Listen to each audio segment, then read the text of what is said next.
বাইরে গিয়ে নিজের পছন্দের দেশে যান। এর জন্য ইচ্ছে করেই দিচ্ছেন না। ওনার মতে সৌদি গেলেই ভালো, খরচ কম। মাহিদ ভাই এ নিয়েছিলেন প্রচন্ড উদাস। এই মানুষটার মুখের দিকে তাকিয়ে যারা কি আর চুপ থাকতে পারে? মাহিদ ভাইয়ের সেই উদাস দৃষ্টিতে যারা তো নিজেই প্রতিনিয়ত পুড়ে ছাই হয়ে যাচ্ছিল। উপায় না দেখে নিজের গলা সোনার চেনটা খুলে মাহিদ ভাইয়ের হাতে তুলে দেয় যারা। শক্ত গলায় বলেছিল, এটা দিয়ে। এটাই লাস্ট। আর আমি আপনাকে কিচ্ছু দেব না। দয়া করে এটা গ্রহণ করুন। আর দয়া করে পরীক্ষাটা দিন। মাহিদ ভাই এবার আর ফেরান না। তিনি জানেন যারা যখন দিয়েছে তখন একেবারে থেকেই দিয়েছে। নিয়েছেন সেদিন চেনটা উনি নিয়েছেন। আর যে উপায় ছিল না, কি করবেন? এতখানি পথ হেঁটে তো থেমে যাওয়া যায় না। পরীক্ষাটা দিয়ে যদি ভালো একটা পয়েন্ট উঠে তবে তো কপাল খুলল। যারা এমন নিঃস্বার্থ ভালোবাসা দেখে একবার মাহিদ ভাই যারাকে জিজ্ঞেস করেছিলেন। এই বেকার পুরুষটাকে এত ভালোবাসিস কেন রে? যারা হেসে বলেছিল, কারণ আমি জানি এই বেকার পুরুষটার কাছেই আমি একদিন রানীর মর্যাদা পাবো। সেদিনও বলেছিল যারা। আপনাকে যেদিন আল্লাহ আমার জন্য সোনার চেইন কিনে দেওয়ার সামর্থ্য দিবেন, সেদিন আমি নিজের গলায় চেইন পরবো। তারপর কিছুদিন পর বাড়ির সবাই শুনল যারা যারা নাকি চেন হারিয়ে ফেলেছে। যখন সবাই শুনল যারা এবার তার সোনার চেনটাও হারিয়েছে, বাড়ি তখন তোলপাড়। যারার মা রাগে ফেটে পড়লেন, মেরেই দিলেন মেয়েটাকে।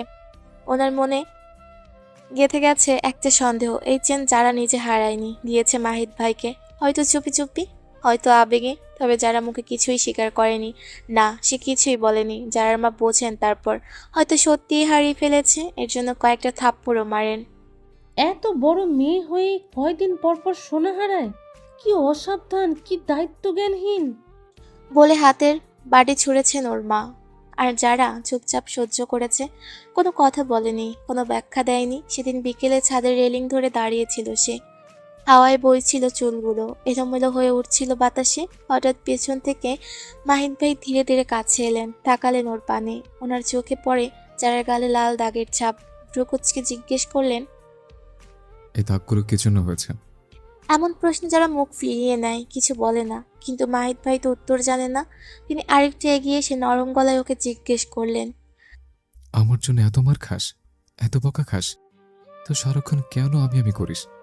কি আছে আমার মধ্যে? যারা একটু হেসে তাকায় ওনার পানে। হাসিতে নিঃশব্দ, শান্ত। তারপর বলে, আপনার মধ্যে নিজের প্রাণ খুঁজে পাই আমি। আপনার চোখে দুনিয়ার সব সুখ দেখি আমি। তাই সারাক্ষণ আমি আপনি আপনি আপনি করি। কারণ আমার আমিটা আপনি ছাড়া অপূর্ণ। মাহিদ ভাই স্তব্ধ হয়ে যান। এমন বাণী শুনে শব্দ হারিয়ে যায় ঠোঁটের কোণ থেকে ওনার। একটা পিচ্চি মেয়ের মুখে এত পরিমাণ কথা! উনি কিছুই বলেন না, শুধু তাকিয়ে থাকেন যারার দিকে। মারাত্মক চাওয়া ওর, শুধু মাহিদ ভাইকে চাওয়া। সেই যে যারা নাকে কানে হাতে গয়না পরা ছেড়ে দিয়েছে আর কখনো পরেনি। মাহিদ ভাই নিজে দেখেছেন যারার বাবা ওকে কানের দুল বানিয়ে দিয়েছিলেন নতুন করে, কিন্তু যারা সেই দুল হাতে পর্যন্ত নেয়নি। তালবাহানা করে বলেছে, কানে দুল পড়লে ফুলে যাবে, অ্যালার্জি হয়, অসহ্য ব্যথা হয়। সবই বাহানা। সে তার প্রতিজ্ঞায় অচল।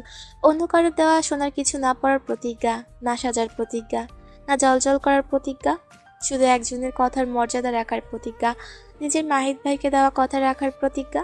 মাহিদ ভাই বিদেশ থেকে ফিরে নিজ চোখে দেখেছেন ওনার যারা আজও গলায় কিছু পড়েননি, কানে কিছু ঝোলেনি, হাতের আঙুলে এক ফোঁটা অলংকারের ছোঁয়া নেই। ওনার যারা নিজের দেওয়া প্রতিটি কথা রেখেছে। আজ মাহিদ ভাইয়ের পালা নিজের কথা রাখার। এইসব কথা মনে করে মাথা নিচু করে ফুপিয়ে কেঁদে ওঠেন মাহিদ ভাই। পুরুষদের তো নাকি খাদা মানায় না, তবুও আজ মাহিদ ভাইয়ের চোখের পানি ফেলেন। অতীতে কত ঝড় এসেছে জীবনে, কখনো চোখ ভেজেনি ওনার। কিন্তু আজ আজ নিজের যারার কথা মনে করে যে কিনা নিজের সাজ, নিজের রং, নিজের গহনা সব ছেড়ে দিয়েছে শুধু একজন মানুষকে ভালোবেসে। আর সেই ভালোবাসার ভারে ভেঙে পড়েন মাহিদ ভাই। কারণ যখন কথা হয় শখের নারী, তখন পৃথিবীর সব পুরুষই সেথায় অসহায়। মাহিদ ভাইও অসহায়, ভীষণ অসহায়। যারা হকচকিয়ে যায় মাহিদ ভাইকে এভাবে কাঁদতে দেখে। উনি মাহিদ ভাই এমন একজন শক্ত মনের মানুষ। চোখের পানি। মাহিদ ভাই মাথা নিচু করে আলতো হাতে যারার হাত দুটি নিজের দিকে টেনে এনে রাখেন। চোখের কোণে ভেজা, কণ্ঠ ভাঙা। তুমি তো হিটের মুকুটের যোগ্য, কিন্তু আমার সামর্থ্য যে স্বর্ণ অব্দি সীমাবদ্ধ। একথা শুনে যার বুকটা মুচড়ে ওঠে। ওনার মতো মানুষ ওর জন্য কাঁদছেন। এক মুহূর্ত দেরি না করে যারা উঠে পড়ে, তাড়াতাড়ি গিয়ে একদম কাছে বসে পড়ে মাহিদ ভাইয়ের সামনে। কাপা হাতে ওনার দিকে হাত বাড়ায়। দেহ অবশ হয়ে আসছে, কিন্তু মাহিদ ভাই কিন্তু সামলাতে হবে। নিজের দুই হাতে যারা চোখের পানি মুছে দেয় মাহিদ ভাইয়ের, নরম করে চুলগুলো গুছিয়ে দেয় আগের মতো, ঠিক আগের মতো যত্ন করে, যেমনটা 5 বছর আগে দিত। মাহিদ ভাইয়ের কপালে মাথায় হাত বুলিয়ে দিতে দিতে বলে, কী সব বলছেন আপনি? আপনি আমার জন্য যা আনবেন তাতেই খুশি আমি।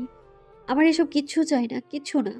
মাহিদ ভাই চুপচাপ তাকিয়ে থাকেন শুধু ওর পানে। আজ কত বছর পর এমন যত্নের ছোঁয়া পেলেন। সেই 5 বছর আগের পর আর কখনো এই ছোঁয়া দেখা পাননি উনি। তারা সেই বক্সটি হাতে নেয়, ফুলের রিং, দুল, চেন নিয়ে নেয় নিজের হাতে। আর এক কোণে পড়ে আছে ছোট্ট হীরার বাঁধানো নাকের পাথর। যারা সেটি নেয় না, তুলে নেয় বাকি গহনাগুলো আর বক্সটি মাহিদ ভাইয়ের হাতে তুলে দিয়ে বলে, নিলাম। আমি আমার নিজের জিনিস নিয়ে নিলাম। আপনি আপনারটা রাখুন। অতিরিক্ত কিছু আমার চাই না। মাহিদ ভাই অসহায় বোধ করেন। এই মেয়েটার কাছে উনি যে বড্ড অসহায়। ও যা বলে তা না শুনে উপায় থাকে না। উনিও চুপচাপ বক্সটি রেখে দেন নিজের হাতে। মনটা খারাপ হয়ে যায়, তিক্ত হয়ে ওঠে। ধীরে ধীরে উঠে দাঁড়ান মাহিদ ভাই। একবার তাকান যারার পানে, হালকা এক তাচ্ছিলের হাসি ছোট টেনে বলেন, নিজের জিনিস নিজেই নিলে, অথচ নিজের সবচেয়ে আপন জিনিসটি দূরে ঠেলে দিলে। যারা কিছু বলে না, মাথা নিচু করে দাঁড়িয়ে থাকে চুপচাপ। মাহিদ ভাই আর কিছু বলেন না, চলে যেতে নেন। চলে যেতে নিতে আবার ঘুরে তাকান আর বলেন, তবে মনে রাখিস, আমি তোর মতো গর্ধব না যে নিজের কিছুকে অবহেলায় দূরে রাখবো। আমি তা টেনে নেব, খুব কাছে টেনে নেব। ভালো করে মনে রাখিস।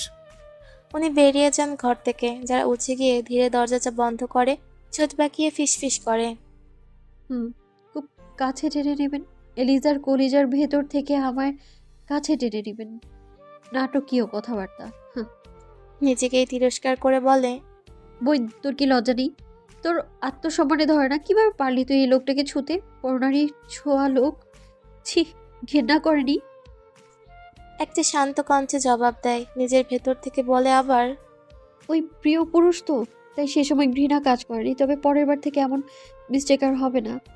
যার মনে অভিমান জমে আছে, হাজারটা বিষয়ে, হাজারটা না বলা কষ্ট আর প্রশ্ন, সবই মাহিদ ভাইয়ের ওপর জমে আছে।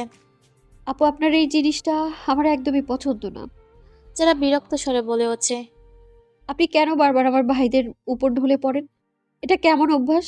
নন মাহারামদের সামনে চলাফেরা তো আমরাও করছি, ইটস ওকে, সেটাই যথেষ্ট গুণা। কিন্তু আপনি তো একেবারে গা ঘেঁষে যান। এগুলো কেমন আচরণ? এলিজা ভ্রুকুচকে একটু হেসে বলে, সো সো হোয়াট? ঢলে পড়ি মানে? এগুলো তো নর্মাল। মাহিদ ভাইয়ের সাথে আমি এমনি অ্যাজ ইউজুয়াল উঠা বসা করি। কই, উনি তো কখনো কিছু বলেনি আমায়। যারা শরীর আগুন হয়ে আছে এমন কথায় তাদের দাঁত চেপে বলে, তো যান গিয়ে মাহিদ ভাইয়ের কোলে গিয়ে বসে পড়ুন। আমি তো না করছি না আপনাকে। আপনার মাহিদ ভাই আপনার যা খুশি করুন, তার সঙ্গে করুন আপনি। তাতে আমার কিছুই যায় আসে না। কিন্তু কিন্তু এরা আমার ভাই। আমার ভাইদের মাহারামদের হক আমি নষ্ট হতে দিব না। আপনি দয়া করে আমার ভাইদের থেকে একটু দূরে দূরে থাকবেন। আমার সহ্য হয় না কোনো পরনারী আমার ভাইদের পাশে থাকলে। এতে ওদের স্ত্রীদের হক নষ্ট হয়। 7 দিন পেরিয়েছে। এই 7 দিনে এলিজার বাড়াবাড়ি মাত্রা ছাড়া হয়েছে। কথায় কথায় মাহিদ, জিদান, এমনকি জেহেরের গায়েও হাত দিয়ে ফেলে। যারা সহ্য শক্তি ভেঙে যায় আজ। পাশে দাঁড়িয়ে জেহের আর সায়রা ওকে থামানোর চেষ্টা করলেও লাভ হয়নি। যারা বলেই ফেলে সব। তখনই পেছনে দাঁড়িয়েছেন এসে মাহিদ ভাই। বিষাক্ত চাহনি নিয়ে তাকিয়েছিলেন যারার দিকে। সেই মুহূর্তেই যারার মুখে শোনাচ্ছেন, সে আমার কেউ না। এই কথাটা কাটার মতো বিঁধে গেছে মাহিদের বুকে। যারা তখনও তাকে লক্ষ্য করেনি। এলিজা ভরকে গিয়ে মাহিদের দিকে তাকিয়ে কিছু বলতে যায়, মাহিদ ভাই, কিন্তু যারা ততক্ষণে 3 গুণ রেগে গিয়েছে। মুখ শক্ত করে বলে ওঠে, হ্যাঁ মাহিদ ভাই, যান বসেন গিয়ে। ওনার কোলে গিয়ে বসে পড়ুন। প্রয়োজনে কাঁধে বসুন, আমার কোনো আপত্তি নেই। আপনার মাহিদ ভাই, আপনি যা খুশি করুন তার সঙ্গে। কিন্তু আমার ভাইদের আশেপাশে যেন আপনাকে না দেখি। না দেখলে ভালো, আর নয়তো খুব খারাপ হবে, খুব। এ বলে যারা পেছনে ফিরে হাঁটা ধরে ঘরের উদ্দেশ্যে। কিন্তু হঠাৎ দুপাশ থেকে কেউ খপ করে ওর বাহু দুটো চেপে ধরে। আচমকা ছোঁয়ায় গা শিউরে ওঠে যারার। ভয় চোখ বন্ধ করে নেয়। ধীরে চোখ খুলতেই সামনে দেখতে পায় মাহিদ ভাইকে। উনি রাগে পুরো লাল হয়ে আছেন, চোখ দুটো ঠিক জ্বলছে। মাহিদ ভাই দাঁত চেপে বললেন, তো কি খারাপ করবি তুই? কি করবি? যারা ভয় আর লজ্জায় মাথা নিচু করে নেয়। কিছু বলার শক্তিও হারিয়ে ফেলে এমন প্রশ্নে। মাহিদ ভাই এমন করছেন কেন? মাহিদ ভাই ওকে ঝাঁকিয়ে বললেন, তোর ওতে সাহস হয় কি করে? আমি কখন বলেছি আমি এলিজার? তুই কেন বারবার তোর মুখে আমার নাম ওর সাথে জড়িস? শুনে বল, কেন জড়িস?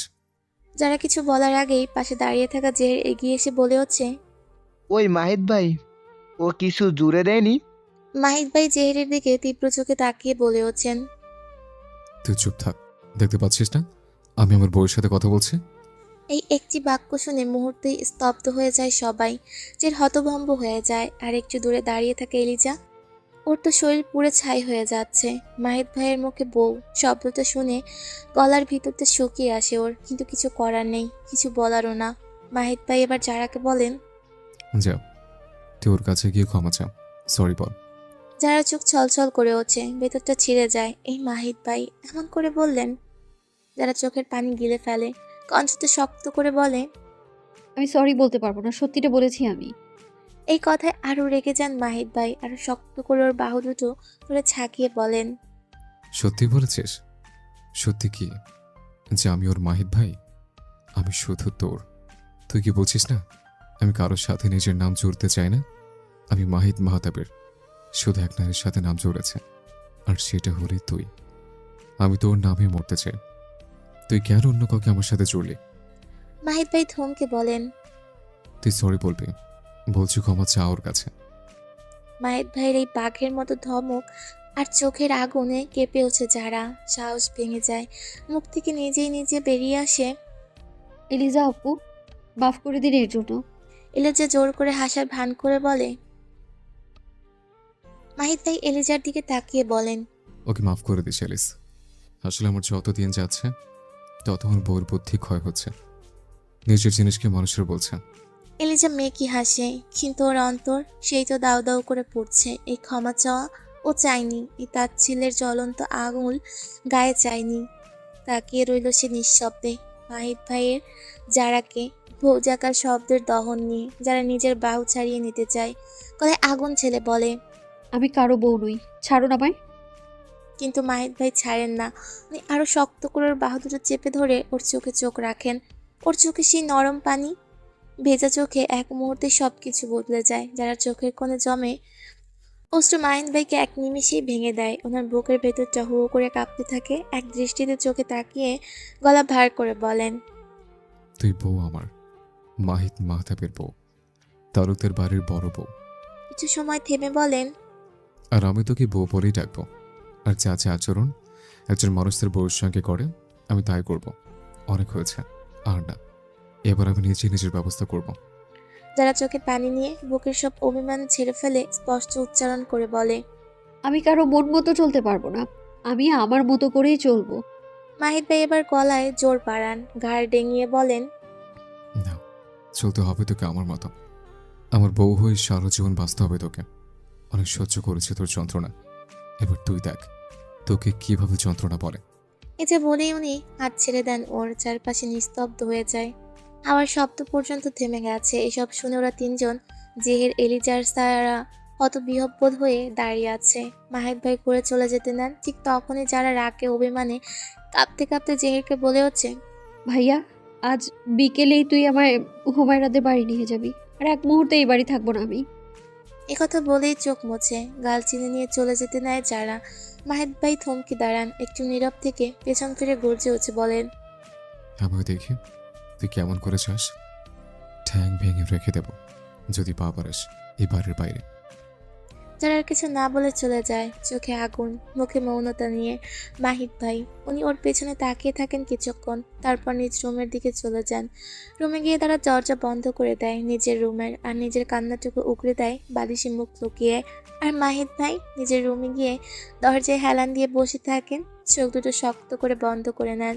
কিন্তু মনে একটাই প্রশ্ন। আমি কি সত্যি ওকে হারিয়ে ফেলছে? যার বুকটা ফেটে যাচ্ছে, কান্নায় চোখে ভেসে আসছে। মাহিদ ভাই যদি ওকে একটা থাপ্পড়ও মারতেন তাও এতটা কষ্ট পেত না সে। মনে হতো উনি রেগে আছেন, কিন্তু এভাবে ক্ষমা চাওয়ানোটা ওর কাছে সবকিছুর সমাপ্তি। সেই মুহূর্তেই সবকিছু ভেঙে টুকরো টুকরো হয়ে গেছে যারার ভেতর। মন বলছে। এবার তো প্রমাণিত উনি এলিজাকে পছন্দ করেন, তাই তো তার কাছে আমাকে ক্ষমা চাইতে বললেন। যারা ধপ করে বসে পড়ে মেঝেতে, পিঠ ঠেকিয়ে দেয়ালে হেলান দিয়ে হাঁটু জড়িয়ে মুখ বুজে দেয়। আর কান্না থামে না, একটি একটি ফোঁটা বুক ভাসিয়ে দিচ্ছে। তারা ফিসফিস করে। আমার মাহিদ ভাই, আমারই তো ছিলেন উনি, তাহলে এমন কেন করলেন? ওদিকে মাহিদ ভাইও যেন অসহ্য এক অস্বস্তির মাঝে পড়ে গেছেন। রাগের চোখে যা করে ফেলেছেন এখন ভেবে হাত কামড়াচ্ছেন। কেন এত জোরে ধমক দিলেন? কেন এমন করে ওর বাহু দুটো চেপে ধরলেন? আরো বড় প্রশ্ন, কেন অনুমতি ছাড়াই ওকে ছুঁয়ে ফেললেন? ছি মাহিদ, ছি। তোকে কি মানে এসব? তুই তো জানিস ওকে তুই ভালোবাসিস। তুই কাজ কর, চোখের পানে দেখে বলছিলি না কতটা কষ্ট দিয়েছিস ওকে? নিজেকে নিয়ে ঘৃণায় ডুবে যাচ্ছেন মাহিদ ভাই। মনে মনে বারবার বলছেন, ছোট্ট একটা মেয়ে ভুলভাল কিছু বলতেই পারে, তাই বলে আমি এমন করলাম?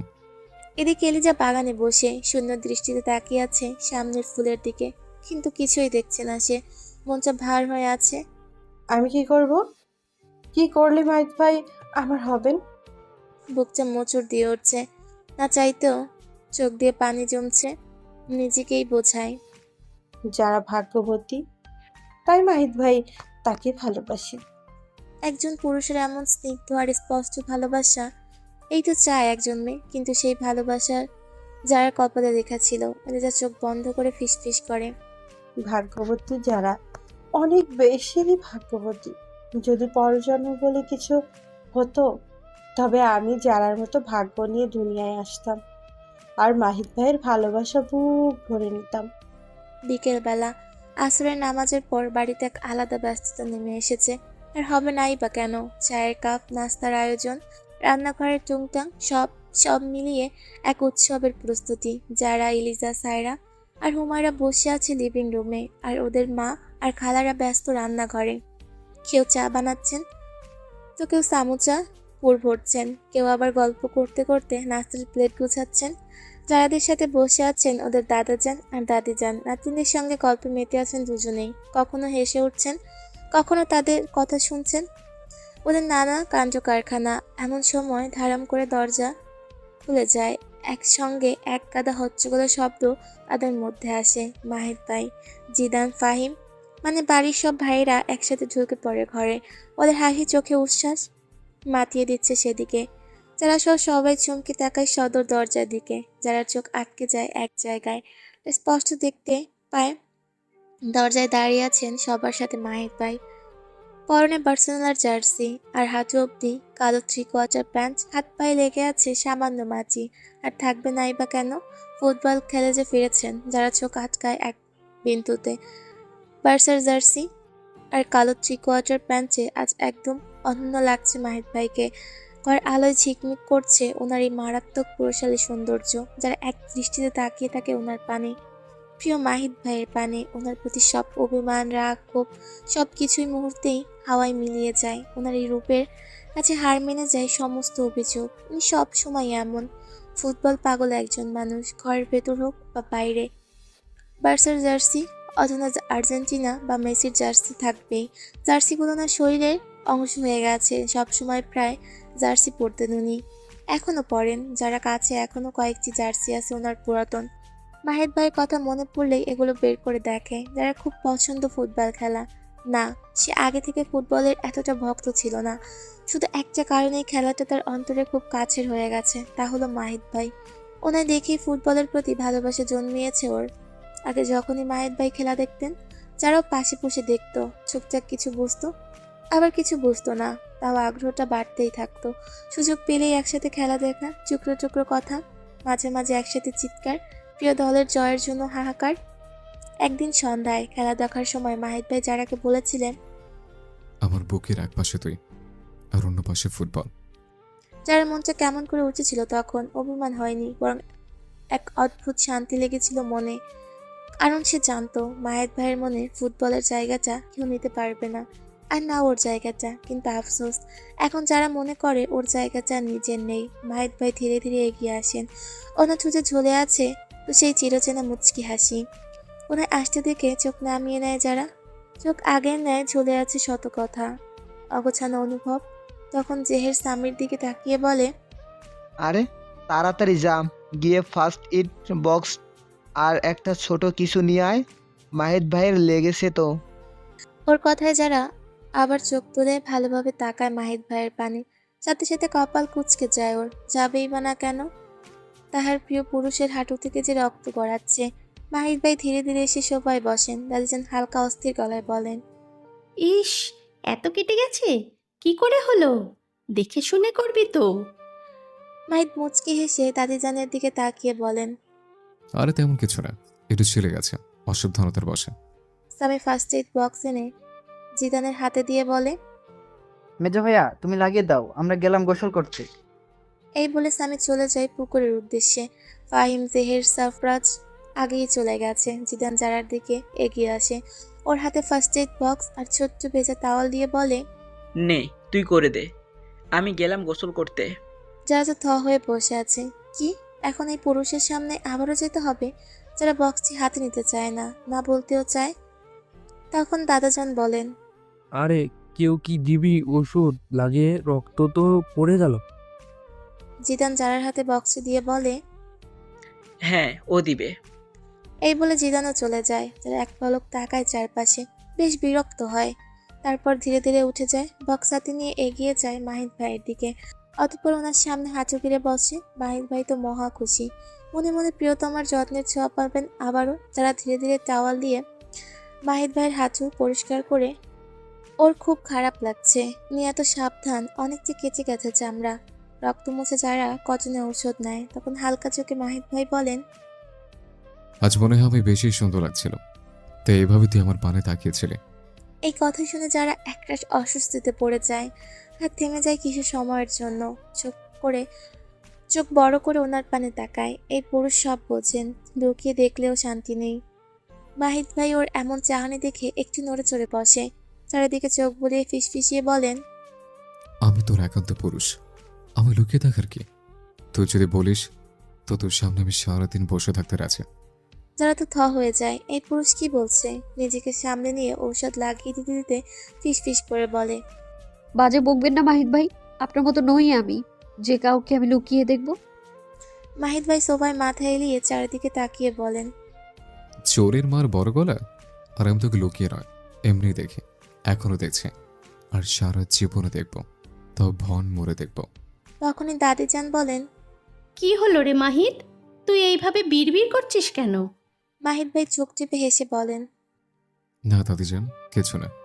ইদানিং একটা পেতনি আমার পেছনে আছে, বারবার আমার লুকিয়ে দেখে। পেতনি শব্দটা শুনেই যাহার ভ্রু কুচকে যায়। যেহেতু এমন বলে খ্যাপায় ওকে। এবার উনিও বলছেন। তারা ঔষধ লাগানো শেষ করে উঠে দাঁড়িয়ে রাগে গম্ভীর গলায় বলে, সব মিথ্যা। দাদিজান, উনি কোনো নায়ক নন যে পেতনি ওনার পেছনে পড়বে। হুমায়রা তখন সুযোগ লুফে নিয়ে বলে ওঠে, আরে তুই জানলি কি করে পেতনির কথা? তার মানে তুই সেই পেতনি? এই বলে সায়রা আর হুমায়রা একসাথে হেসে ওঠে। এদিকে এলিজা গম্ভীর মুখে বসে থাকে, চোখে স্পষ্ট আগ্রহ, হিংসার মিশ্র অভিব্যক্তি। যারা মাহিদ ভাইয়ের খুনসুটি দেখে ভালোই লাগছে, তাও কোথাও একটা জ্বলছে ভেতরে। তারা থতমত খেয়ে যায়, মুখ লাল হয়ে আসে এমন কথায়। নিজেকে সামনে গলা শক্ত করে বলে, তুই বেশি বুঝিস, আমি শুধু বাস্তবতা বলছি। মাহিদ ভাই ঠোঁটের কোণে দুষ্ট হাসি চেনে ওর দিকে তাকিয়ে বলেন। একথায় দাদিজান হেসে বলেন, তবে যদি তুই সেই পেতনি হোস, তাহলে আমি কিন্তু ভাগ্যবান। এত সুন্দর পেতনি কজনের কপালে জোটে। হ্যাঁ দাদা ভাই, কপাল ভালো তোর, তাই পেয়ে গেছিস এমন পেতনি। এবার যত্নে আগলে নে। যারার বুক কাঁপতে শুরু করে এমন কথায়। এই কথাগুলো এখনই কেন বলা হচ্ছে? পা ঠান্ডা হয়ে যায়, হাত পায়ে রক্ত গড়িয়ে যাচ্ছে মনের মধ্যে। এগুলো কেন বলা হচ্ছে? এখান থেকে চলে যেতে পারলেই বাঁচে। তখনও মাহিদ ভাই যারার দিকে একবার তাকান, তারপর চোখ তুলে দাদাজানের দিকে তাকিয়ে বলেন, হ্যাঁ দাদাজান, আগলে তো নিবই, তবে কিছু অভিযোগের প্রহর কেটে যাক। আমি যে বড্ড খারাপ মানুষ, আমার প্রতি কারো কারো তো আবার অনেক অভিযোগ। আর এক মুহূর্ত দাঁড়ায় না যারা, চুপচাপ সরে যায়। মাহিদ ভাই ওর যাওয়ার দিকে তাকিয়ে মনে মনে বলেন, বড্ড বেশি অভিমানী তুমি প্রিয়তমা। তোমার সব অভিমান আমার বুকে রেখে দিও, আমি যত্নে ভালোবেসে থাকলে নেব। ছাদে দাঁড়িয়ে আছেন মাহিদ ভাই আর জিদান। জিদান মুখ ঘুরিয়ে বলে, দেখ ভাই, আমি জানতাম তুই আমার জন্য ছুটি পাচ্ছিস না, তোকে চিন্তা দিতে চাইনি, তাই কিছু বলিনি। মাহিদ ভাই গলায় একটু উঁচু না করে শান্ত স্বরে বলেন, তুই তো কথা দিয়েছিলে আমার যারা সব খবর পয়েন্ট টু পয়েন্ট দিবে, তাহলে এটা কেন বলিস না? জিদান মুখ খুলতে যাবে, তখনই ঝড়ের বেগে ছাদে উঠে আসে যারা। হাতে জিদানের ফোন। মাহিদ ভাইকে দেখে যারা থমকে যায়, কারণ ওনাকে এখানে দেখার আশা করেনি সে। যারা জিদানের দিকে এগিয়ে এসে ফোনটা এগিয়ে দেয়। ভাইয়া তোমার ফোন। আমি সারা বাড়ি খুঁজছিলাম তোমায়, তুমি ছিলে না। অনেকবার কল এসেছে নাও। জিদান ফোন হাতে নিয়ে ব্যস্ত ভঙ্গিতে বলে, হ্যাঁ রে, আমার সিনিয়র টিচার। আল্লাহ, কিছু প্রশ্নের টপিক নিয়ে কথা বলা ছিল। বলেই ফোন কানে দিয়ে সালাম জানাতে জানাতে নিচে নেমে যায়। যারা ফেলে ওর পেছনে পেছনে হাঁটা শুরু করে, কিন্তু যেতে পারে না। এটা দেখে পেছন থেকে গম্ভীর গলায় মাহিদ ভাই বলে ওঠেন। কিরে, তুই চলে যাচ্ছিস কেন? যারা জানা ছিল মাহিদ ভাই ওকে আটকাবেন, কিন্তু তাও এক মুহূর্তের জন্য থমকে যায় আপন পা। ধীরে ঘুরে দাঁড়িয়ে তাকায় পেছনে মাহিদ ভাইয়ের ন্যায়, চোখে এক ধরনের নির্লিপ্ততা। নিম্ন গলায় বলে, থেকে গিয়ে কি হবে? কথাটা মাহিদ ভাইয়ের খুব খারাপ লাগে, কিন্তু তাও একটুখানি মেকি হাসি হেসে তাকিয়ে থাকেন ওর দিকে, নিজের প্রিয়তমার পানে গভীর তীব্র দৃষ্টিতে। সাদা বসন্তী রঙের থ্রি পিসে কি অপার সৌন্দর্য ছড়িয়ে আছে যারার মধ্যে। মনে হচ্ছে নারীত্বের এক মারাত্মক সংজ্ঞা দিচ্ছে। ওনার চোখ আটকে যায় যারার চুলে। আহা, কি ভয়ঙ্কর সুন্দর এই চুল। যদিও তা আহামরি লম্বা নয়, হাঁটুর উপর অবধি অতিরিক্ত লম্বা না হলেও ভয়ঙ্কর রকম ঘন আর কালো সে চুলগুলো। মাহিদ ভাই নিজেই বোঝেন না এমন কি আছে এই চুলে, যেখানে ওনার মন, ওনার শ্বাস, ওনার আত্মা আটকে যায় বারবার। মাহিদ ভাই ওর পানে তাকিয়ে শান্ত অথচ কষ্ট ভেজা গলায় বলেন, এখনো তো জিজ্ঞেস করলি না আমি কেমন আছি, কেমন ছিলাম। বড্ড বড় হয়ে গেছিস তুই সারা। যার বুক কেঁপে ওঠে মাহিদ ভাইয়ের এমন অভিযোগ শুনে। চোখ তুলে ওনার পানে তাকিয়ে বলে, ভালোই তো আছেন। ইউরোপ গেছেন, সব পূর্ণ হয়েছে, স্বপ্ন পূর্ণ হয়েছে, টাকা হয়েছে। আমার মতো কারো জিজ্ঞেস করায় কি আসে যায়? আমি জিজ্ঞেস না করলে তো আপনি মন্দ থাকবেন এমনটা নয়, তাই না? মুহূর্তে স্তব্ধ হয়ে যান মাহিদ ভাই, অবিশ্বাস্য নয়নে তাকান ওর দিকে। এইসব বলছিস তুই সারা? তুই এমন কথা বলছিস? তুই তো আমার সাফল্যের পাশে ছিলে। যারা চুপচাপ ওনার চোখে চোখ রেখে বলে, এসব ভুলেও বলবেন না মাহিদ ভাই। আমি কিছুই করিনি আপনার জন্য। দু একটা কথা বলেছি, আমি উৎসাহ দিয়েছি, তাই বলে ভাববেন না আমি আমি আপনার জীবনের অংশ, আপনার সাফল্যের অংশ। মাহিদ ভাইয়ের অন্তরে লাগে গিয়ে বিদ্রোহ। দীর্ঘশ্বাস ফেলেন মাহিদ ভাই, অতঃপর বলেন, জানিস সারা, তুই যখন আমি ভরসা দিতি, বুকের ভেতরটা কেমন শান্ত হয়ে যেত। খুব খুশি হতাম আমি। একটা নিশ্চিন্ততা কাজ করত তোর প্রতিটা কথায়, প্রতিটা স্পর্শে। কিন্তু যখনই দেশে গেলাম, সবকিছু কেমন ফাঁস হয়ে গেল। আর কেউ তোর মতো করে কাঁধে হাত রেখে বলেনি, মাহিদ ভাই আপনি পারবেন, আল্লাহ আছেন, তিনি সব ঠিক করে দেবেন। স্ট্রেসে থাকলে কেউ মাথা টিপে দেয়নি, কেউ খুনসুটি করে চুল টেনে হাসাতে আসেনি। রাতে দেরি করে ফিরলে কেউ আর দরজা খুলে দাঁড়ায় না, কেউ নিজের হাতে গরম খাবার মুখে তুলে দেয় না, আর কেউ বারবার ভালোবেসে ডাকে না মাহিদ ভাই বলে। আর কেউ আমার হয়ে তর্কে নামে না, পাশে দাঁড়ায় না, বুক চেতিয়ে বলে না আপনি পারবেন। সব হারিয়ে গেল স্যার, সব কিছু, একেবারে সব। যারা কথাগুলো শুনে বেশ অবাক হয়, তাকিয়ে থাকে ওনার পানে এক দৃষ্টিতে, কিন্তু তাও হালকা তাচ্ছিল্য নিয়ে বলে, কেন? এলিজা করেনি এসব? মুহূর্তে চমকে যান মাহিদ ভাই, চোখে রাগের ঝলক। কি বলছে এইসব এই মেয়ে? যারা আবারও তাচ্ছিল্য করে বলে, ও বুঝেছি, বিয়ে হয়নি তো এখনো। এক কাজ করুন, ওকে বিয়ে করে নিন, আমার থেকেও বেশি ভালোবাসবে ও আপনাকে। এরপর আর কিছু বলার সুযোগ পায় না। ঠাস করে একটা থাপ্পড় পড়ে ওর গালে। নরম গাল গরম হয়ে ওঠা একটা আঘাত। থাপ্পড় খেয়ে তারা ছলছল চোখে গালে হাত দিয়ে ওনার পানে তাকিয়ে বলে, আমায় মারলেন? মাহিদ ভাই দাঁত চেপে বলেন, হ্যাঁ বেড়েছে, দাঁত ভাঙেনি, ভেঙে দেয়। তোর সাহস কি করে হয় আমার সাথে অন্য নারীর নাম জড়তে? লজ্জা করো না নিজের স্বামীকে চেয়েছে অন্যের হাতে তুলে দিতে? যারা গালে হাত দিয়ে ধীরে মুখ তুলে চেয়ে থাকে আর কান্না করে বলে, আপনি মারলেন কেন আমায়?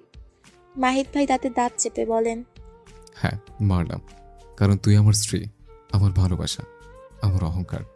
তুই আমি অন্যের করে দিচ্ছিস বারবার সারা, আর আমি এটা সহ্য করবো না।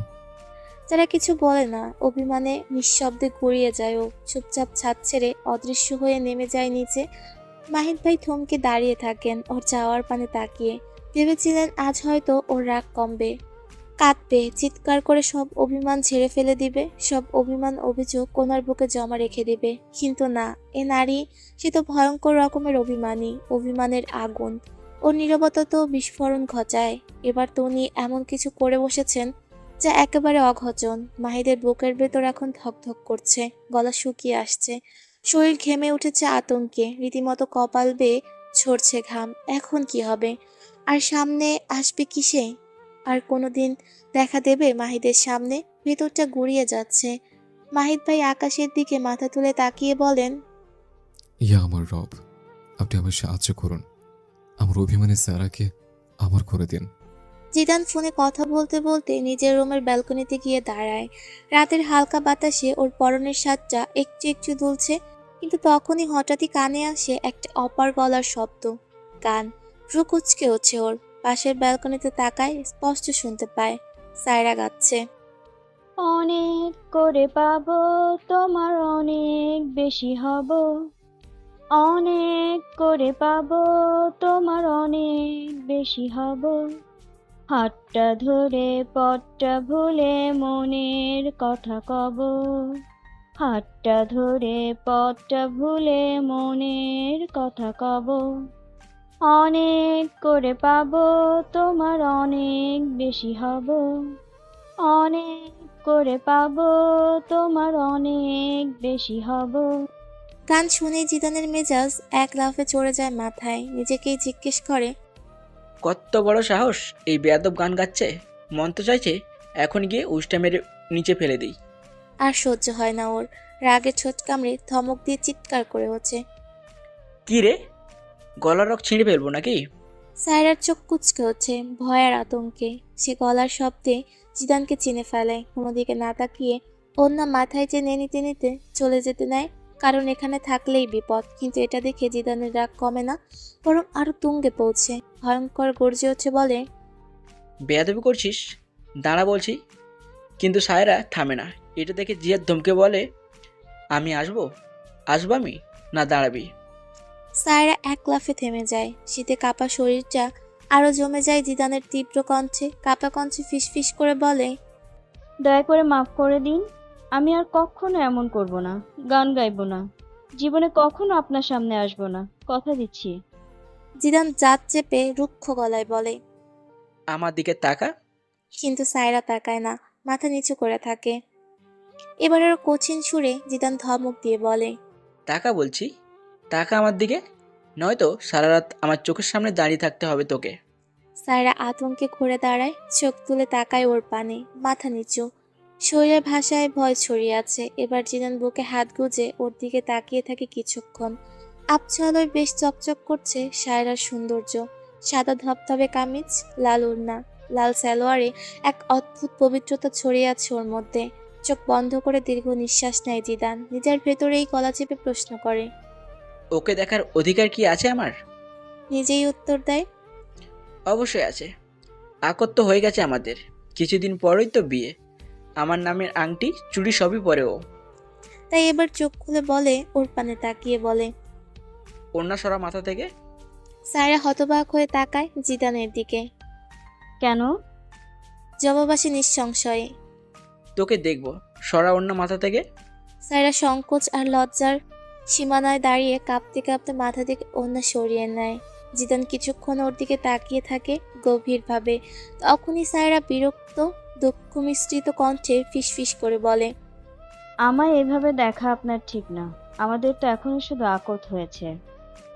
জিদানের চোখে রাগ আর কষ্ট একসাথে জ্বলে ওঠে, বলে, ও, তাহলে বিয়ের আগে আমার প্রেমের প্রস্তাব দিয়েছিল, সেটা কি ঠিক? সায়রা থতমত খেয়ে যায়। আপনি তো আমায় এর জন্য মেরেছেন, অপমান করেছেন, এখন আবার খোঁটাও দিচ্ছেন। আর কোনোদিন খোঁটা দিবেন?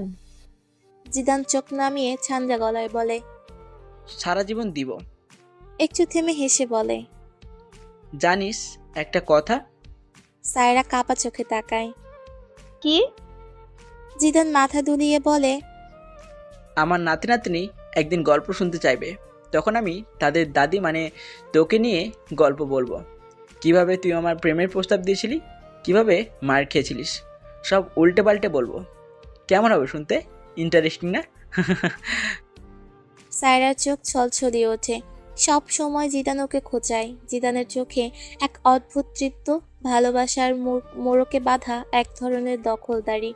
সায়রা আর কিছু বলে না, চুপচাপ চলে যায়। এই লোক খুব বাজে। জিদান ওর যাওয়ার পানে তাকিয়ে মুচকি হেসে বলে, আমার সবটুকু ভালোবাসা তোমার জন্য তুলে রাখা প্রিয়তমা। দুপুরবেলা মাহিদ ভাই সকালে চাউনে গিয়েছিলেন, এই ফিরলেন। মাহিদ ভাই বাইরে থেকে ঘরে ঢুকতেই দেখলেন লিভিং রুমে সবাই জড়ো হয়ে কিছু একটা দেখছে। আবহাওয়াটা অস্বাভাবিক লাগে ওনার কাছে, তাই তাড়াতাড়ি কৌতূহলে ভ্রুকুচকে সামনে এগিয়ে গিয়ে সোফার কাছে দাঁড়িয়ে সবাইকে পেছন থেকে জিজ্ঞেস করেন। কি হয়েছে? ওনার প্রশ্নে সবাই বেশ ঘাবড়ে যান, কিন্তু তাও সাথে সাথে সবাই ধীরে ধীরে পিছনে ফিরে তাকান। সবাই সরে যেতেই মাহিদ ভাই দেখলেন তাদের মাঝখানে দাঁড়িয়ে আছে যারা আর চেহের। মুহূর্তেই চোখ বড় হয়ে যায় মাহিদ ভাইয়ের, বুকের ভেতরটা ধক করে ওঠে।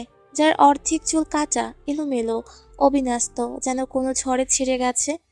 ওনার মা কাপা গলায় বলেন, বাবারে দেখ, এরা দুজন ঝগড়া করে একজন আর একজনের চুল কেটে দিয়েছে।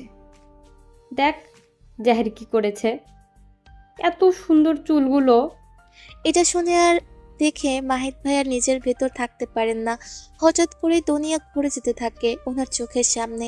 চারপাশের দেয়ালগুলো বিস্ময়করভাবে ধসে পড়ছে, মনে হয় ঠিক ওনারই ওপর। মাহিদ ভাইয়ের বুকটা মুচড়ে ওঠে, নিঃশ্বাস আটকে আসে, চোখের সামনে সব কেমন ঝাপসা হয়ে যায়। ওনার ঝাড়ার চুল, ওনার সেই প্রিয় চুল, ওনার একান্ত দুর্বলতা, সব শেষ। ওনার বুকের বাপাশে এক ঝাঁকুনি দিয়ে ওঠে ভয়াবহ ব্যথায়। মাহিদ ভাই শক্ত হাতে বুকের বাপাসটা চেপে ধরেন, কিন্তু নিজেকে আর ঠিক রাখতে পারেন না। মাহিদ ভাই দেহটা ঝিমঝিম করে ওঠে, কাত হয়ে ধপাস করে ঢলে পড়েন সোফায়। কাত হয়ে পড়ায় সময় মুখে বলেন, আমার একান্ত দুর্বলতা শেষ। এই দৃশ্য দেখে সবাই থমকে যান। মুহূর্তের জন্য ঘর জুড়ে নেমে আসে আতঙ্ক। কি হলো এমন? সামান্য কিছু চুলের জন্য? কিন্তু যদি তারা জানতো এই সামান্য চুলগুলোর মাঝেই ছিল মাহিদ ভাইয়ের চারার গন্ধ, ছিল ওনার পৃথিবী, ছিল ওনার শান্তি। যদি তারা জানতো ওনার প্রিয়তমার চুলেই মাহিদ ভাইয়ের প্রাণভ্রমরা বাস করে, আর সেই প্রাণভ্রমরাই হাত পড়েছে, ক্ষতি হয়েছে, নষ্ট হয়েছে, তাই তো তিনি এভাবে ভেঙে পড়েছেন। ওনার প্রাণভ্রমরাটা যে বাধা পড়ে আছে এই চুলের এক একটা ভাঁজে, তাই তো সবার সামনে নিজেকে ধরে রাখতে পারেননি। হঠাৎ করেই লচিয়ে পড়েছেন তিনি, নিঃশব্দ, অসহায়, ভালোবাসায় বিধ্বস্ত হয়ে। মাহিদ ভাইকে এভাবে হঠাৎ পড়ে যেতে দেখে পুরো ঘরে এক মুহূর্তেই হিংস্রতল নীরবতা নেমে আসে। ওনার মা চিৎকার করে বলে ওঠেন, আল্লাহ, মাহিদ! সবার চোখে মুহূর্তই বড় হয়ে যায়। কেউ বুঝে ওঠার আগেই সবাই ছুটে যায় ওনার পাশে যান। সায়রা দৌড়ে গিয়ে এক গ্লাস ঠান্ডা পানি নিয়ে আসে। সেই মুহূর্তে যারা তো একেবারে স্থির, নিথর দাঁড়িয়ে। ও নিঃশ্বাস নিতেই ভুলে গেছে। ও জানে, খুব ভালো করেই জানে, মাহিদ ভাই ওর জন্যই এমন ভেঙে পড়েছেন। মাহিদ ভাইকে ধীরে ধীরে তুলে বসানো হয়, পানি দেওয়া হয়। উনি ঝকঝক করে পানি খেয়ে নেন, তবুও হাত পা কাঁপছে ওনার, বুক ওঠানামা করছে তীব্র শ্বাসে। চোখ তুলে জেহেরের দিকে তাকান, তাকাতে ওনার বুক কেঁপে ওঠে। রক্তমাখা দৃষ্টি নিয়ে বলেন, তোর এত বড় সাহস হলো কি করে আমার দুর্বলতায় হাত দিতে? ওনার কণ্ঠে আগুন গলানো রাগ। এই বলে মাহিদ ভাই উঠে দাঁড়াতে যান, উদ্দেশ্য আজ জেহেরকে মেরে ফেলা। তখনই জেহের এক লাফে যারাকে সামনে এনে দাঁড় করায়, এক টানে ওর মাথা থেকে খুলে ফেলে দেয় উইকটা। এটা দেখে এক মুহূর্তের জন্য সবাই স্তব্ধ হয়ে যান। যারার খোলা চুলের জায়গায় দেখা যায় একটি পরিপাটি করে আচা ক্যাপ। এটা আসলে একটা উইক ছিল। আসলে জেহের অনেক কষ্ট করে যারাকে রাজি করিয়েছিল একটা প্র্যাঙ্ক করার জন্য। মাহিদ ভাই কতটা রিয়াক্ট করেন সেটা দেখার কৌতূহল থেকেই যারাও মনের কোণে একটা ইচ্ছা ছিল উনি সত্যিই কতটা দুর্বল ওর চুলের প্রতি সেটা নিজ চোখে দেখা। কিন্তু এমন ভয়ঙ্কর পরিস্থিতি হবে এটা স্বপ্নেও ভাবেনি সে। যারার মাইটা দেখে পা থেকে জুতা খুলে হাত তুলে নেয়, মুখে গর্জে ওঠেন, এই শয়তান পোলাপাইন রে আজ আমি দেখাই। জেহের ভয় পেয়ে যারার পেছনে লুকায়। যারা বোঝে আজ আর বাঁচা যাবে না, সব বকা মারধরি ওর ভাগ্যে জুটবে। ভয়ে চোখ বুজে ফিস ফিস করে বলে, আম্মু আমি জানতাম না, সত্যি বলছি, সব ভাইয়ের প্ল্যান ছিল, আমি শুধু ওর কথাই করেছি। ও চেয়েছিল আপনাদের সঙ্গে একটু মজা করতে। মাহিদ ভাই রাগে কাঁপছেন, গর্জে ওঠেন বুক ফাটিয়ে। কিন্তু তাও কিছু বলছেন না। মাহিদ ভাইয়ের আম্মু বলেওছেন, তোদের এই ফাজলামির জন্য যদি আমার ছেলের কিছু হয়ে যেত, দেখলি কি দশা হলো ছেলেটার। তোদের সব ফাজলামি যদি জানতাম। যারা আর জেহের মাথা নিচু করে ফিসফিস করে বলে। সরি বড় আপু। মাহিদ ভাই দাঁত চেপে ঠান্ডা অথচ হুঙ্কার তোলা কণ্ঠে বলেন, তোরা জানতি না আমি ওর চুলের প্রতি কতটা দুর্বল? জানতি না, তবুও খেলা করলি। তিনি যারার দিকে তাকিয়ে অসহায় গলায় বলেন, যারা তুই তো জানতি আমি কতটা দুর্বল তোর চুলের জন্য। এমন কথা শুনে যারা বুকের ভেতরটায় খচ করে ওঠে, বুকটা ভার হয়ে আসে, চোখের কোণে জমে যায় এক ফোঁটা পানি। সে সত্যি এমন বাজে কিছু চায়নি। মাহিদ ভাইয়ের আম্মু তখন হাতের ইশারায় ডাকেন, এদিকে আয় যারা। যারা ধীরে ধীরে এগিয়ে আসে, পা জমে গেছে, মনে হচ্ছে পৃথিবীর সব চোখ ওর দিকেই তাকিয়ে আছে। ও সরতেই সঙ্গে সঙ্গে জেহেরকে ধরে কানমলা দেন ওর মা। একটানা বকতে থাকেন, তোদের মাথায় ঢুকেছে কি রে? ছেলেটার যদি কিছু হতো? যারা থেমে যায় মাহিদ ভাইয়ের সামনে এসে মুখটা নিচু করে নেয়, বুকটা ধরফর করছে। ও একবার মাথা তুলে চেয়ে দেখে, তখন মাহিদ ভাইয়ের আম্মু চুপচাপ ওর দিকে তাকিয়ে ইশারা করেন, এগিয়ে আয়, হাঁটু মুড়ে বস। যারা একটু কেঁপে ওঠে, কিন্তু আদেশ অমান্য করার সাহস নেই। হাজারো দ্বিধা, ভয় আর লজ্জা নিয়ে ধীরে ধীরে গিয়ে হাঁটু মুড়ে বসে পড়ে মাহিদ ভাইয়ের সামনে। মাহিদ ভাই মুখ ঘুরিয়ে রেখেছেন, চোখে অভিমান জমে আছে কালো মেঘ হয়ে। মাহিদের আম্মু ওনার ডান হাতটা ধরে যারার মাথায় রাখেন। দেখ, তোর যারার চুল ঠিকই আছে, ও কখনো আর এমন কিছু করবে না। তুই ওকে মাফ করে দে বাবা। যারা তখনও ফ্লোরের দিকে তাকিয়ে, গলার ভেতরটা মনে হচ্ছে কিছু আটকে আছে, চোখ ঝাপসা হয়ে আসছে। এভাবে কারো হৃদয়ের স্পর্শকাতর জায়গায় আঘাত করা যে কতটা অন্যায় সেটা এখন টের পাচ্ছে। উচিত না এসব। কেন যে ওর ভাইয়ের কথা শুনতে গেল। এতক্ষণে মাহিদ ভাই ধীরে ধীরে চোখ ফিরিয়ে চারার দিকে তাকান। চোখের রাগের আঁচ কমে গেছে, কিন্তু অভিমানের ছাপ এখন স্পষ্ট। ধীরে ধীরে তিনি ওর চুলের ভেতর আঙুল জবিয়ে দিতে দিতে বলেন, আমার দুর্বলতা নিয়ে মজা করতে খুব মজা লেগেছে, তাই না? যারার কলিজাটা ধসে পড়ে, চোখ থেকে চপচপ করে পানি পড়তে থাকে। ছোট কামড়ে কান্না চেপে ধরে বলে, আমি আমি সত্যি এতটা বাজে কিছু করতে চাইনি। আমি জানতাম না আপনি এতটা দুর্বল আমার চুলের প্রতি। আমায় মাফ করে দিন মাহিদ ভাই। মাহিদ ভাই এবার হাত বাড়িয়ে ওর চোখের পানি মুছে দেন। ওর মুখটা এই এক মুহূর্ত খাদার জন্য লাল হয়ে গেছে। এক হাত দিয়ে ওর মাথায় আলতো করে হাত বুলিয়ে দেন। তোর চুলে আমার প্রাণ ভ্রমর লুকিয়ে আছে রে যারা। যারা চোখ বুজে নেয়, একটা দীর্ঘশ্বাস বুক চিরে বেরিয়ে আসে। তখনই মাহিদ ভাই বলেন, ওঠ, তোর প্রতি আমার আর কোনো অভিযোগ নেই। যারা ধীরে ধীরে উঠে দাঁড়ায়, কারো দিকে না তাকিয়ে সোজা নিজের রুমের দিকে চলে যায়। ওর পেছনে ঝাপসা চোখে তাকিয়ে থাকেন মাহিদ ভাই। তিনি আবারও দীর্ঘশ্বাস ফেলে, সবাইকে দেখেন, তারপর জেহেরের দিকে তাকিয়ে বলেন, এই জেহেরকে তো আমি একদিন ঠিক করিয়ে ছাড়বো। সবসময় আমার পেছনে লেগেই থাকে। ঘরের এক কোণে দাঁড়িয়ে এলিজা চুপচাপ সব দেখছিল, চোখে একরাশ বিস্ময়। তার মনে গুমড়ে ওঠা একটা কথাই ঘুরপাক খাচ্ছে, যারা সত্যিই ভাগ্যবতী। এমন ভালোবাসা, এমন মায়া সবার কপালে জোটে না। বিকেলের হালকা রোদে ছোঁয়া পড়েছে শহরের রাস্তায়। জেহের, জিদান আর মাহিদ ভাই মিলে বেরিয়েছেন হালকা বাজার আর ঘোরাঘুরি করতে। হাঁটতে হাঁটতে হঠাৎই মাহিদ ভাইয়ের মনটা খারাপ হয়ে যায়।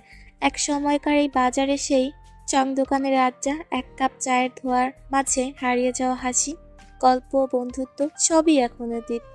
এক এক বন্ধু এক এক দেশে, কেউ ক্যারিয়ার করছে, কেউ সংসারের রূপে। আর সেই স্মৃতিরা আজ কেবল বুকের ভেতর কুয়াশা হয়ে ঘুরে বেড়ায়। এত আপন বন্ধুগুলোর সাথে আর দেখা হয় না। এই বিষণ্ণ মুহূর্তে হঠাৎই জেহের বলে ওঠে, মাহিদ ভাই, আপনাকে তো অনেক কষ্ট দিয়েছে আগে, এখন একটু খুশি করি। মাহিদ ভাই এক ভ্রু কুঁচকে জেহেরের দিকে তাকিয়ে বলেন, কি আবার?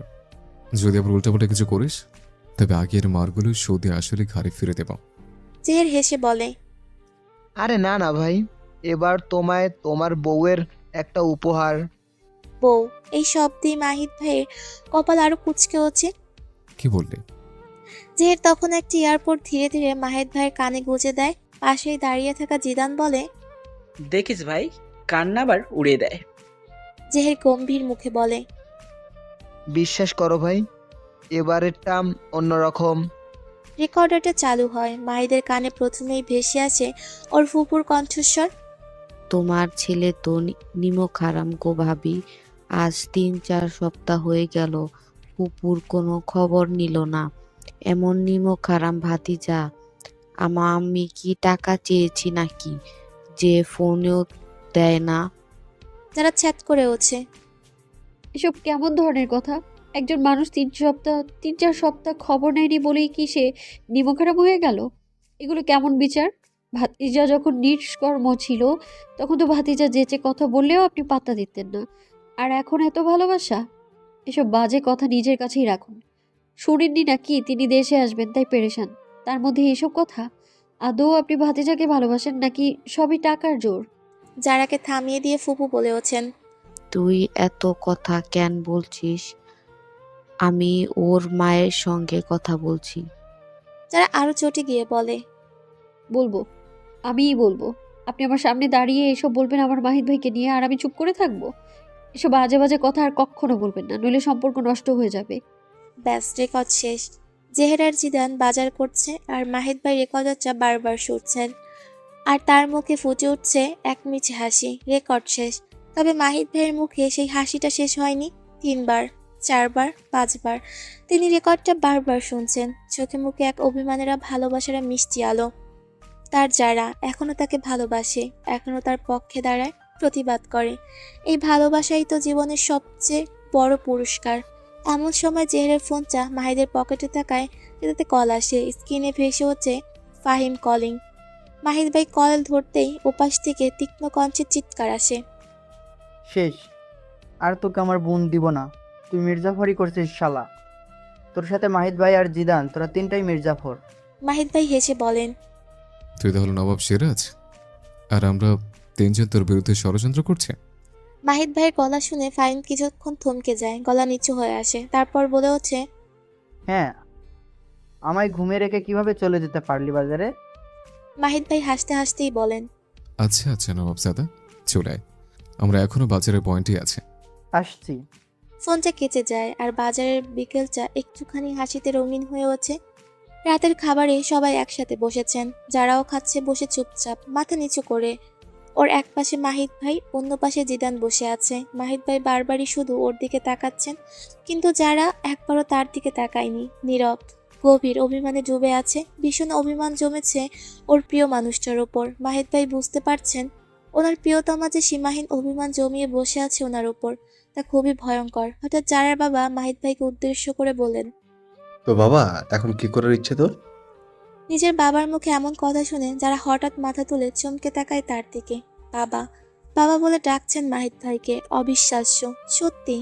টাকার কি ভয়ঙ্কর ক্ষমতা। যার টাকা আছে তার এত কদর, এত সম্মান। আর কয়েক বছর আগেও এই একই টেবিলে বসে যেখানে তারা ওর মাহিদ ভাইকে অপমান ছাড়া কিছুই দেননি কেউ, তখন সেই অপমানগুলো যারা শরীর ভেদ করে বুকের ভেতরে বিঁধে যেত প্রতিবার। মাহিদ ভাই যারা এমন চমকে তাকানো দেখে বুঝে যান সে কেন এমন করে তাকিয়েছে। হয়তো মনে মনে তাচ্ছিল্য করছে, কারণ খুব ভালো করেই তিনি জানেন যারা একসময় তাকে অপমান করত, আজ যদি ভালোবেসে কথা বলে তারা যারার কাছে শুধু ঠাট্টাই মনে হবে। তবু তিনি মুচকি হেসে যারার দিকে একবার তাকিয়ে বলেন, ওই নিজের প্রাপ্তি বলছি, তার সঙ্গে নিয়ে আবার স্পেনে চলে যাব। কেউ বুঝে উঠতে পারে না প্রাপ্তি মানে কি, তবে যারার বাবা ঠিকই বুঝে যান মাহিদ ভাই যে তার মেয়েকেই বোঝাচ্ছেন। উনি মুখে হালকা হাসি এনে বলেন, বাবা পারবি তো সেটেল হতে? বিরাট টাকার দরকার পড়বে তো। মাহিদ ভাই আবারও মুচকি হাসে, মুখে আবারও খাবার তুলে নিতে নিতে বলেন, চিন্তা করবে না চাচ্ছ, এই 5 বছরে যা কামিয়েছে তাতে একেবারে সেটেল হয়ে আরো 5 বছর বসে কাটাতে পারবো অনায়াসে। জেহের তখন গলা উঁচিয়ে বলে ওঠে, হ্যাঁ আব্বু, সেই তো। মাহিদ ভাই তো কোম্পানি ছাড়াও ফ্রিল্যান্সিং করেন। ডলার আর ডলার ওনার অ্যাকাউন্টে ঢোকে। যারার বাবা চোখ গরম করে জেহেরের দিকে তাকিয়ে বলেন, চুপ থাকবি, সবসময় বড়দের কথাই ঢুকবি না। ঠিক তখনই কাশি উঠে যায় যারার। বেশ অস্বস্তিতে পড়ে যায় সে। মাহিদ ভাই দ্রুত ওর সামনে পানির গ্লাস এগিয়ে দেন, অস্থির গলায় বলেন, নে পানি খা। যারা গ্লাসে ঠোঁট ছুঁয়ে চোখ তুলে তাকায় মাহিদ ভাইয়ের দিকে, আর তিনি ওর মাথায় আলতো করে হাত বুলিয়ে দেন। এ সময় মাহিদ ভাইয়ের আম্মু এগিয়ে এসে বলেন, এই মেয়েটাও না সব সময় এমন করে, দেখে খাবি না মা? গত মাসেও তো অসুস্থ হয়ে হসপিটালে পড়েছিল। সেই অসুস্থতার ছায়া এখনো যায়নি শরীর থেকে। মাহিদ ভাই থমকে যান। যারা হসপিটালে ছিল, কিন্তু জিদান তো একবারও কিছু বলেনি। মায়ের দিকে তাকিয়ে প্রশ্ন করেন। কেন আম্মু? তখনই ওনার বাবা বলে ওঠেন। আর বলিস না বাবা, ওর মাথার ব্যথার সমস্যা অনেক বেড়ে গিয়েছিল।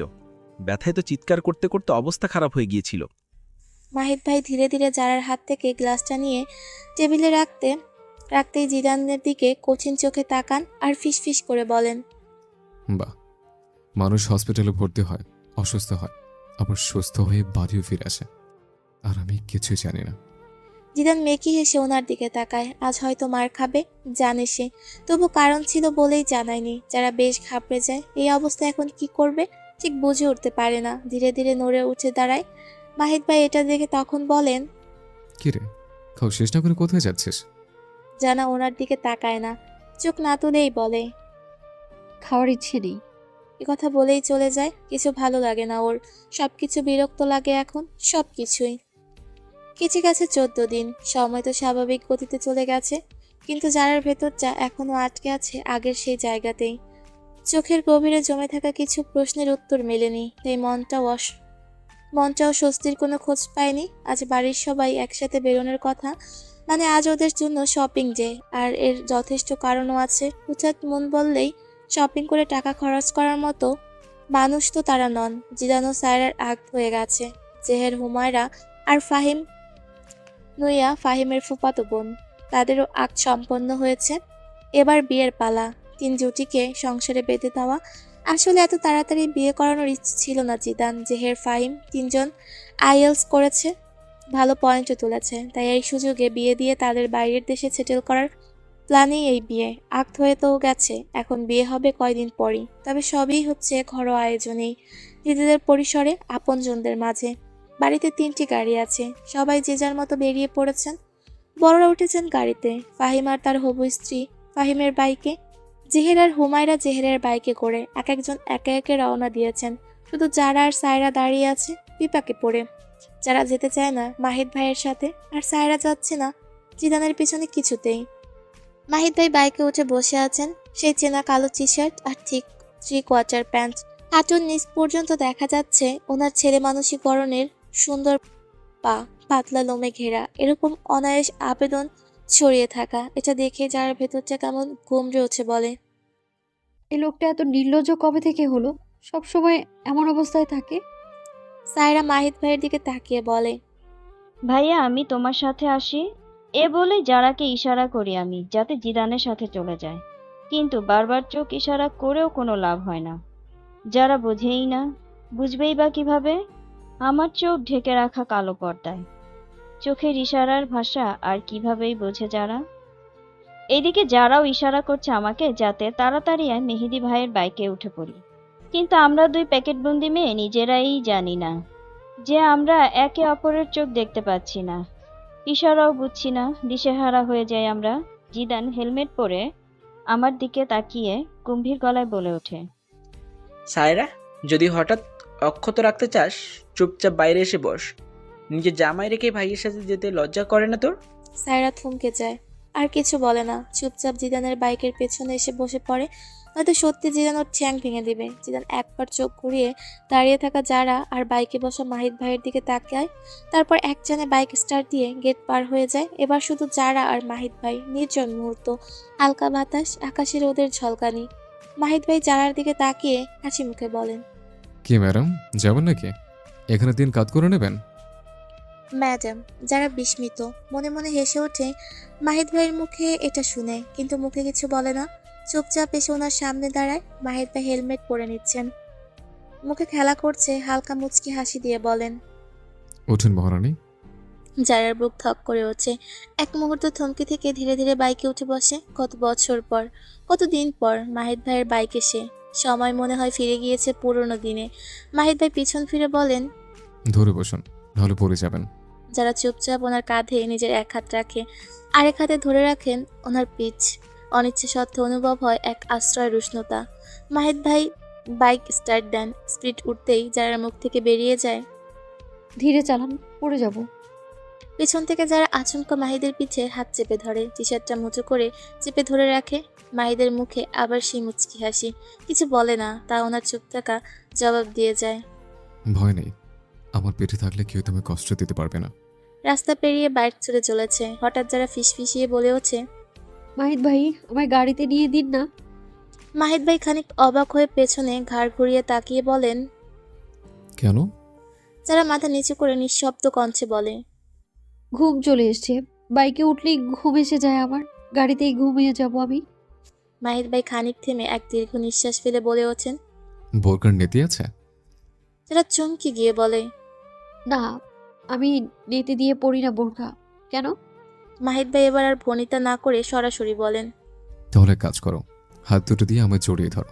যারা থমকে যায়, মৃদু গলায় প্রশ্ন করে, কেন?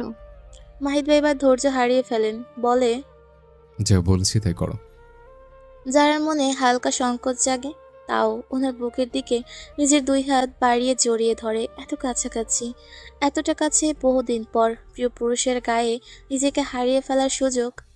আবার কজন পায় যারা শক্ত করে জড়িয়ে ধরে মাহিদকে, একেবারে ওনার গা ঘেঁষে। মাহিদ ভাই বলেন এবার মাথা রাখো আমার পিঠে। যারা কিছু না বলেই মাথা রেখে দেয় ওনার পিছে, হাত দুটো শক্ত করে জড়িয়ে ধরে ওনাকে। মাহিদ ভাইয়ের বুক থেকে এক শান্তির দীর্ঘশ্বাস বেরিয়ে আসে। শেষমেশ প্রিয় তোমার ছোঁয়া পেলাম। হঠাৎ যারা প্রশ্ন করে, আচ্ছা মাহিদ ভাই, এভাবে আমি আপনার পিঠে মাথা রেখেছি, মানুষজন কি খারাপ ভাববে? মাহিদ ভাই হেসে উত্তর দেন, কেন? এখানে খারাপ ভাবার কি আছে? তুই তো শুধু ধরে বসেছিস জাস্ট। না, এমনি জিজ্ঞেস করলাম। মাহিদ ভাই হালকা গলায় বলে ওঠেন, আচ্ছা যারা, একটা কথা শুনবে? হুম। আমার জন্য এখনো কেন এত ঝগড়া করিস? এত বড় হয়ে গেছিস, কবে বুঝবে যে কে কি বললো তাতে আমার কিচ্ছু যায় আসে না? তুই কেন বারবার এসব শুনে নিজে কষ্ট পাস? ফফির সাথে তোর ঝগড়া তো দেখি থামেই না। যারা মলিন কণ্ঠে বলে, আমার সহ্য হয় না একদম আপনাকে নিয়ে কেউ কিছু বলে। কেন বলবে? বলার সাহসী বা হয় কি করে? মাহিদ ভাই একটু থেমে হঠাৎ করে প্রশ্ন করে বসেন, আবারও বউ হবি আমার? হঠাৎ এমন আচমকা প্রশ্ন শুনে যারা নিজের অজান্তেই খিলখিল করে হেসে ওঠে। নিজের সেই হাসির শব্দ শুনেই নিজেকেই কেমন বোকা বোকা লাগে। কি হলো তার? হাসছে কেন এভাবে? ওর হাসি শুনে মাহিদ ভাই মুচকি হেসে বলেন, বাহ, এত খুশি? যারা এবার আর কিছু না বলে ওনাকে আরো শক্ত করে জড়িয়ে ধরে বলে, আমি তো আপনারই বউ আছি, তাহলে আবার নতুন করে হব কেন? মাহিদ বাইকের এক হাতে ব্রেক চেপে অন্য হাতে যারা হাত টেনে নিজের বুকের মাঝে রেখে কোমল কণ্ঠে বলেন, আবারও বিয়ে করবো তোকে, আবারও বউ হবি তুই আমার, সাথে আমার বাচ্চার মা। বাচ্চার কথা শুনে হঠাৎ বেশ খুশি হয়ে যায় যারা। ওনার পিছে মুখ চেকিয়ে হেসে ফেলে আবারও, কণ্ঠে প্রশান্তি নিয়ে বলে, হব ইনশাআল্লাহ। আল্লাহর দেয়া দু একটা নিয়ামতের অধিকারী আমি হব আপনার দ্বারাই। মাহিদ ভাই এবার আর নিজেকে আটকে রাখতে পারেন না, একটা গভীর প্রশান্ত নিঃশ্বাস ফেলেন। যাক, অবশেষে ওনার প্রিয়তমা ওনার হয়ে গেলেন। শপিং মল জুড়ে জমজমাট ভিড়, আলো রঙে চোখ ধাঁধিয়ে যায়। সবাই নিজ নিজ কেনাকাটায় ব্যস্ত। যারা একটু অবাক হয়ে লক্ষ্য করে মাহিদ ভাইয়ের এক মুহূর্তের জন্য ওর পাশে থেকে সরছে না। ওনার দৃষ্টি ভঙ্গি, এমনকি চলার ধরনেও আছে এক অদ্ভুত অধিকার। উনি আর ওনার যারা একসাথে হাঁটছেন শপিং মলের চকচকে পথ বেয়ে। যারার হাত শক্ত করে ধরে রেখেছেন মাহিদ ভাই, এক মুহূর্তের জন্যও ছাড়ছেন না। মল জুড়ে কিছু চোখ বারবার ফিরে আসছেন ওনাদের দিকেই। আর আসবে নাই বা কেন? জামাইয়ের হাতে অবধি প্যান্ট, গায়ে কালো টি শার্ট, আর বউ কালো বোরকার আড়ালে মাথা থেকে পা পর্যন্ত ঢেকে রাখা। মনে হচ্ছে একদম বিপরীত জুটি, জগৎ একসাথে হাঁটছে। তারা ভীষণ অস্বস্তিতে পড়ে যায়। মৃদুস্বরে ফিসফিসিয়ে বলে ওঠে, আমায় ছেড়ে দিন মাহিদ ভাই, আমি আসছি সায়রা আর হুমায়রাকে হেল্প করতে, কাপড় কিনে দিতে, কিন্তু আপনি এভাবে আমায় ধরে রেখেছেন কেন? মাহিদ ভাই এক পলক তাকানোর দিকে, চোখে কিছু একটা খেলে যায়। অভিমান নাকি নিঃশব্দ দাবি, ঠিক বোঝে না যারা ওনার চোখের ভাষা। উনি শান্ত গলায় বলে, ওরা কিনে নেবে, ওদের মাহারামরা আছে ওদের পাশে। তুই আমার সাথে আয়, আজ তোকে নিজে পছন্দ করে কিছু কিনে দে। যারা থমকে যায়, ভেতরে কোথাও কিছু কেঁপে ওঠে। তাড়াতাড়ি বলে, না না, আমি কি কিনবো? আমার কিছুই লাগবে না, সব তো আছে আমার। মাহিদ ভাই এবার চোখ গাঢ় করে তাকানোর দিকে আর শক্ত গলায় বলেন, তোকে এত পণ্ডিতে কি করতে বলেছে? এ বলেই আর কিছু না বলেই ওকে নিয়ে সোজা ঢুকে পড়েন একটি দোকানে। নিজেই পছন্দ করে তোলেন একের পর এক ড্রেস, কখনো হালকা পিচ, কখনো সব ধবধবে সাদা, কখনো পান্না সবুজ। যারা আজ কিছু বলে না, কোনো প্রতিবাদ করে না, শুধু চুপচাপ দাঁড়িয়ে থাকে একটা কাচকেরা আয়নার সামনে। মনে পড়ে যায় সেই পুরনো কথা। মাহিদ ভাই সবসময় বলতেন, আল্লাহ যদি তোকে আমায় দেন তাহলে নিজের পছন্দে সাজিয়ে রাখবো, রানীর মতো। আজ তিনি ঠিক সেটাই করছেন। নিজের প্রতিশ্রুতি, ভালোবাসা, সেই পুরনো ওয়াদা নীরবে পালন করে যাচ্ছেন, কোনো ছাগডোল ছাড়াই, কোনো নাটকীয়তা ছাড়াই।